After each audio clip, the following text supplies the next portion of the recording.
Hey everyone, welcome to my home. Every Friday night, right before sundown, my family and I power off all of our devices. We circle up around this table, at least in the summer months, and we light a few candles, and we put out a meal, and we offer a prayer, and we enter into the best day of our week, the Sabbath.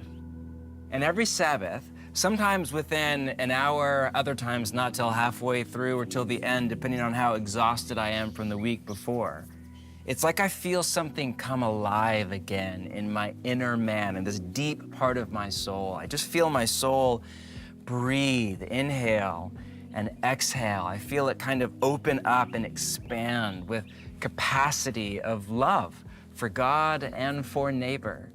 Beat down often from a week of labor and toil, and sometimes just the pain and the suffering of life east of Eden, as Steinbeck called it.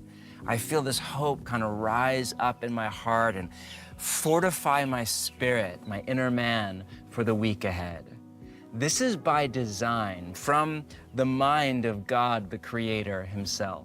In the creation story in Genesis, we read this, chapter 2, verse 1.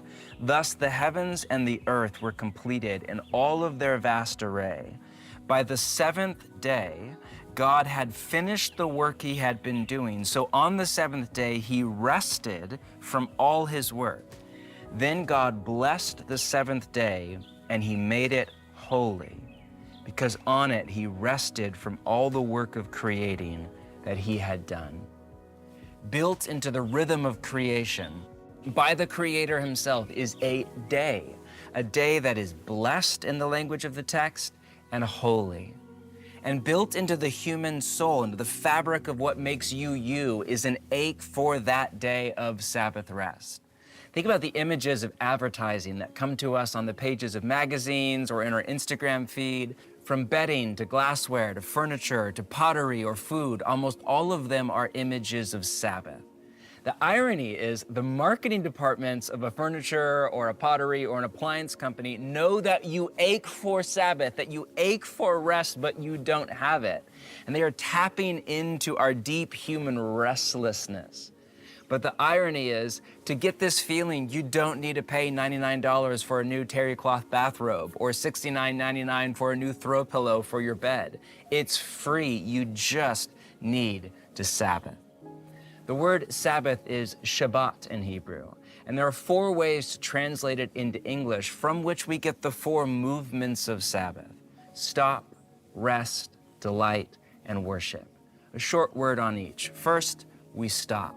The most literal translation of Shabbat is to stop. It's a verb. It is something you do. You Sabbath, you stop. Clearly, to stop working for a day, which is why the Sabbath, and this is very key for those of you that are new to it, is not the same thing as a day off. On a day off, you do all sorts of work. It's just work you don't get paid for. Around the house, you mow the lawn, you pay the bills, you run errands, whatever your thing is. We stop not just our paid work, but all work. We stop even thinking about working, but more we stop worrying. We just let go of our anxiety.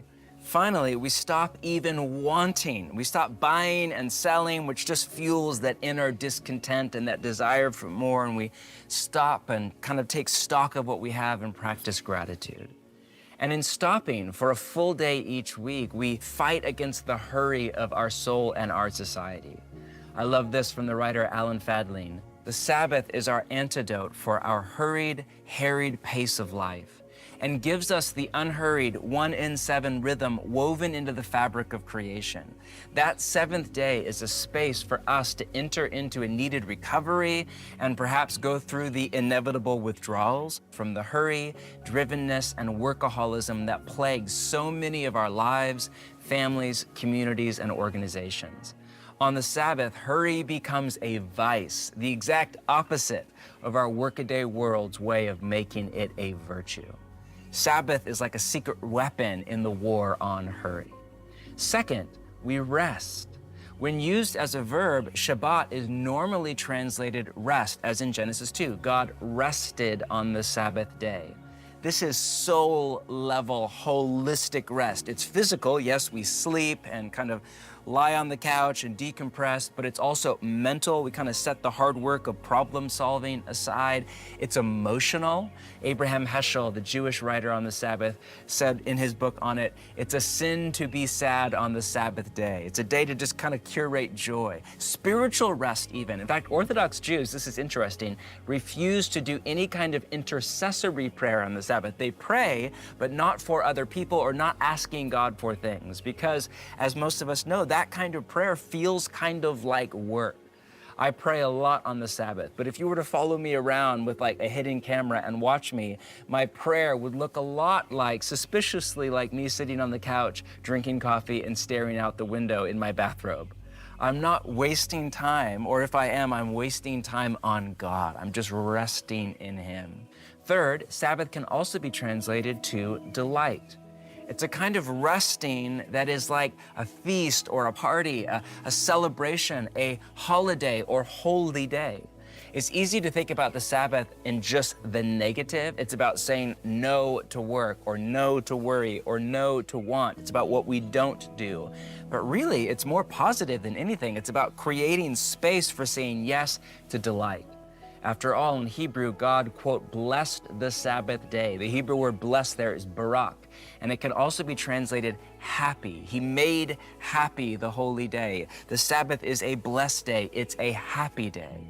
One question that could give shape to the practice of Sabbath for you is very simple.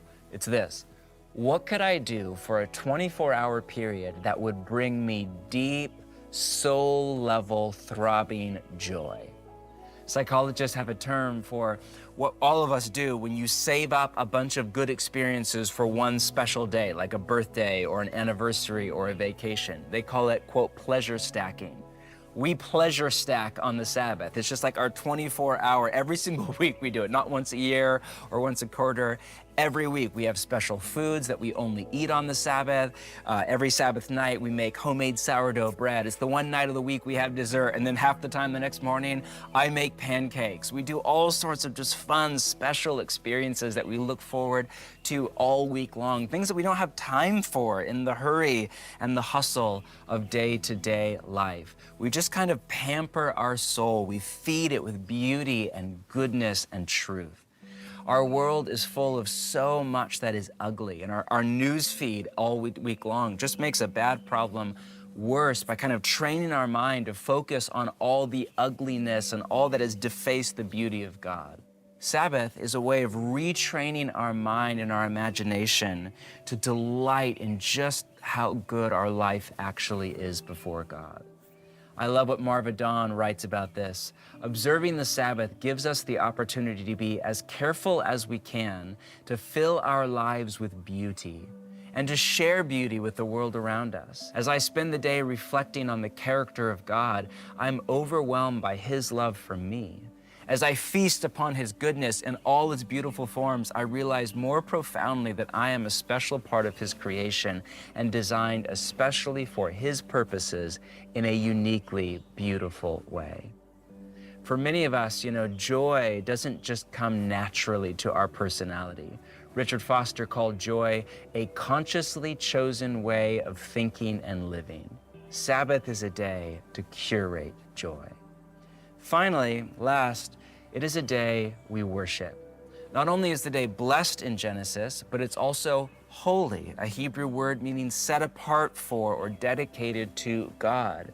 It's a holy day, not just a holiday. This is one of the many reasons that for most of you, Sunday is by far the best day to Sabbath. In fact, for not just hundreds of years, for thousands of years, Sabbath and Sunday for followers of Jesus were synonymous. Sabbath was a day of rest, and it was the day of worship with our church. In American culture, and only in the last few decades, really since the 1960s, have they been separated, but they were meant to go together. So, on the Sabbath, we stop, we rest, we delight, and we worship.